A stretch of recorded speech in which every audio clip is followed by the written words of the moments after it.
America के राष्ट्रपति Donald Trump अब भारत की ही तरह अपने देश में वोटों का शुद्धिकरण यानी एसआईआर कराने वाले हैं। ट्रंप ने आरोप लगाया है कि वर्ष 2020 में चीन ने अमेरिका के 22 करोड़ वोटर्स का डेटा चुराकर उन्हें प्रभावित किया और ट्रंप को चुनाव में हराने की कोशिश की। अगर ये सच है तो अमेरिका के इतिहास में आज तक वोटर्स के डेटा की इतनी बड़ी चोरी कभी नहीं हुई।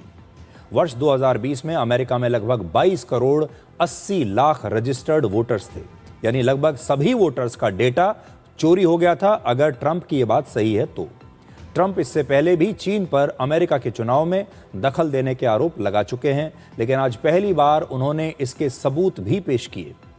उन्होंने कुछ सीक्रेट दस्तावेज अब सार्वजनिक कर दिए हैं जिन्हें वो चुनाव में चीन की दखलंदाजी का सबूत बता रहे हैं।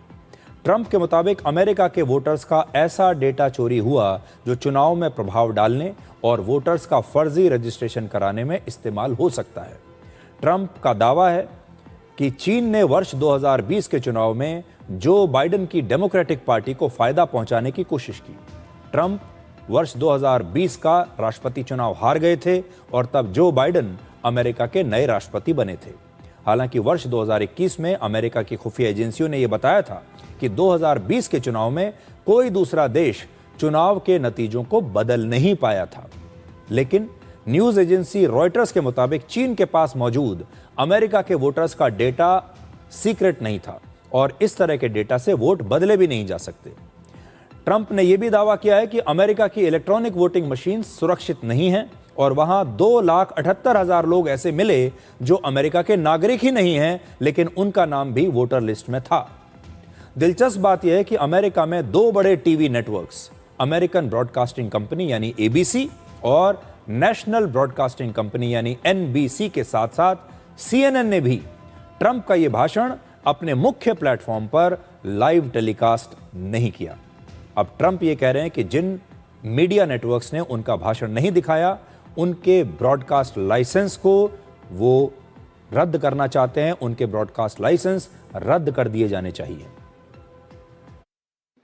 First, they show that over a period of years, starting during the 2020 election cycle, the People's Republic of China carried out what is believed to be the largest compromise of election data in history, resulting in China's illicit acquisition of 220 million U.S. voter files. That information includes names, addresses, phone numbers, political party preferences, and other sensitive data that would be needed to register to vote and engage in other nefarious activities, which is exactly what was happening. This data loss presents an unprecedented election security nightmare.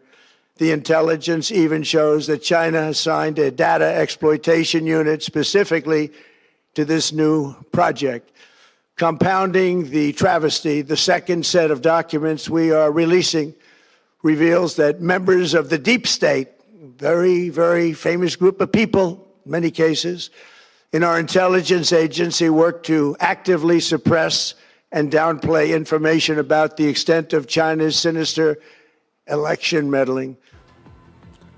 Trump ने यह भी आरोप लगाया है कि CIA और FBI सहित America की दूसरी खुफिया एजेंसियों को भी इस वोट चोरी की पूरी जानकारी थी। इसके बावजूद इसे अमेरिका की संसद और जनता से छिपाया गया। अमेरिका के मीडिया के मुताबिक चीन के वोट चोरी के आरोपों को साबित करने के लिए ट्रंप के पास अब भी कोई पुख्ता सबूत नहीं है और वो सिर्फ अंदाजे पर आधारित ये बात कर रहे हैं। ट्रंप के आरोपों के बारे में आज चीन ने जवाब दिया है कि उसने कभी भी अमेरिका के राष्ट्रपति चुनाव में दखल नहीं दिया और न ही वो कभी आगे ऐसा करेगा। यानी चीन ने ट्रंप के आरोपों को खारिज कर दिया है। ट्रंप के इन आरोपों का असर अमेरिका और चीन के रिश्तों पर भी पड़ सकता है। अभी कुछ समय पहले ही आपने देखा होगा, ऐसा लग रहा था कि ट्रंप और चीन के राष्ट्रपति शी जिनपिंग के रिश्ते धीरे धीरे बेहतर हो रहे हैं। ट्रंप अभी चीन के दौरे पर भी गए थे, लेकिन ट्रंप का ये नया बयान फिर से दोनों देशों के रिश्तों में एक नया विवाद शुरू कर सकता है। लगभग 2 महीने पहले ट्रंप अपने दूसरे कार्यकाल में पहली बार चीन की स्टेट विजिट पर थे। तब दोनों देशों ने आपस में तनाव को कम करने का वादा किया था। ट्रंप और शी जिनपिंग की मुलाकात के बाद यह कहा जा रहा था कि अमेरिका और चीन के बीच अब सारे विवाद धीरे धीरे खत्म हो रहे हैं, कम हो रहे हैं। लेकिन अब ट्रंप ने सीधे सीधे सबूतों के साथ चीन पर यह नया हमला कर दिया है। अब आपको ये बताते हैं कि ट्रंप अमेरिका में वोटों का शुद्धिकरण कैसे करेंगे। यानी जैसे हमारे देश में एसआईआर चल रहा है, वोटर लिस्ट की जांच हो रही है, कौन असली वोटर है, कौन नकली वोटर है, अब ऐसा ही कुछ ट्रंप अमेरिका में करना चाहते हैं। अब ट्रंप चुनाव के नियमों को बदलने की तैयारी कर रहे हैं। उनकी रिपब्लिकन पार्टी एक नया कानून बनाना चाहती है।